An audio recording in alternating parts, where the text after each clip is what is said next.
Hai, Assalamualaikum warahmatullahi wabarakatuh. Salam pertanian. Perkenalkan, nama saya Herul Kita. Saya berasal dari program studi agroteknologi Universitas Syekh Kuala. Di sini saya akan memberikan suatu tutorial singkat mengenai tentang data RAL-F atau rancangan acak lengkap F diubah menjadi data atau output RAL-F atau output rancangan acak lengkap faktorial. Baiklah teman-teman, tanpa basa-basi lagi kita langsung masuk aja ke dalam videonya.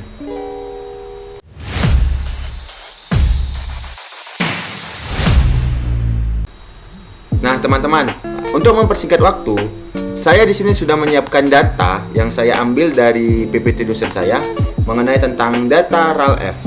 Jadi di sini teman-teman dapat terlihat bahwasannya pada bagian name-nya di sini diketahui ada perlakuan K, perlakuan P, ulangan dan juga hasil. Untuk di bagian desimalnya itu pada perlakuan K, P dan juga ulangan yaitu kita masukkan 0, dan juga pada bagian hasil kita masukkan 2. Mengapa 2? Karena pada data view kita lihat bahwasannya di bagian hasil ini pada bagian komanya itu terlihat ada 2 angka di belakang koma. Maka pada bagian di variable view-nya di hasil kita masukkan desimal 2 pada bagian hasil.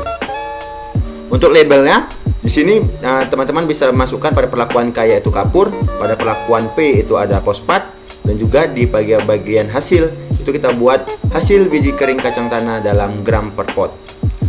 Untuk bagian value-nya teman-teman bisa mengisi data seperti ini. Untuk mempersingkat waktu, teman-teman bisa melihat data cara pengisiannya itu di video sebelumnya, yaitu video tentang tutorial cara penggunaan data RAL yang saya buat. Teman-teman bisa melihat di situ. Itu untuk bisa mengisi pada bagian perlakuan P juga dan juga pada bagian ulangan. Nah teman-teman, selanjutnya setelah kita semua telah mengisi data-data di dalam ini, kita menuju ke data view, lalu kita membuka menu analyze. Kita memilih bagian general nil model, memilih bagian univariate. Nah di sini teman-teman kita memasukkan data hasil biji kering ke bagian dependent variable. Lalu pada bagian kapur kita masukkan ke fix factor. Pada bagian fosfat kita masukkan juga ke fix factor. Setelah memasukkan data-data tersebut, kita menuju bagian model.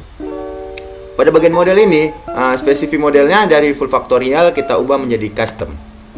Di sini pada bagian tipenya dari interaction kita ubah menjadi main effect. Lalu kita masukkan bagian perlakuan K dan P ke sebelah. Setelah itu dari main effect ini tipenya kita ubah lagi ke interaction.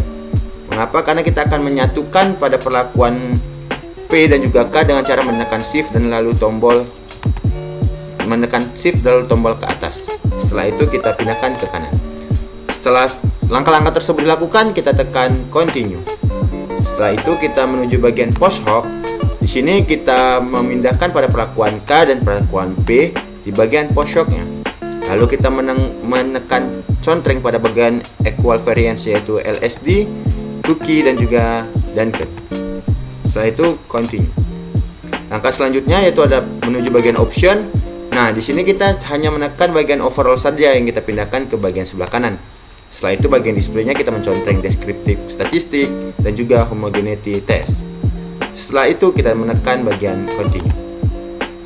Setelah semua langkah tersebut dilakukan, kita menekan OK, maka secara tidak langsung data output RAL-nya akan keluar. Nah, setelah data output RAL-nya semua keluar, langkah yang selanjutnya yang kita lakukan adalah kita harus mengubah data output ini menjadi suatu PDF agar kita gampang untuk melihatnya, yaitu dengan cara menekan file, lalu kita tekan export. Di sini pada bagian object to export dari all kita mengubah ke menjadi all visible, lalu tipenya kita memilih ke tipe PDF atau format portable dokumen, sudah benar. Lalu kita memilih browse atau memilih browser yang akan kita tuju untuk penyimpanan. Di sini saya memilih ke file saya yaitu di local disk D, tugas saya yaitu Herul Kita. Lalu saya mengetik untuk apa judul yang akan saya simpan, yaitu kita tekan output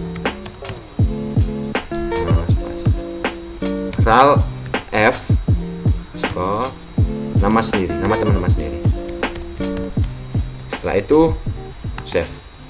Setelah langkah itu dilakukan, selanjutnya adalah kita menekan OK dan menunggu beberapa saat untuk si si servernya ini mengubah dari data output ini menjadi data PDF. Mungkin pada proses ini agak menunggu sedikit lama. Nah, setelah selesai, cara membuktikannya adalah kita menuju ke bagian File Manager, lalu kita buka. Di sini sudah ada apa tidak data RALF-nya. Nah, sudah ada di sini data output RALF. Kita tekan untuk membuktikan. Nah, ternyata berhasil ya teman-teman. Nah, mungkin hanya segitu saja tutorial yang dapat saya sampaikan. Semoga teman-teman sekalian dapat memahami dan juga mengerti tentang tutorial yang saya berikan. Nah, mungkin segitu saja. Sekian dari saya. Wassalamualaikum warahmatullahi wabarakatuh. Bye bye.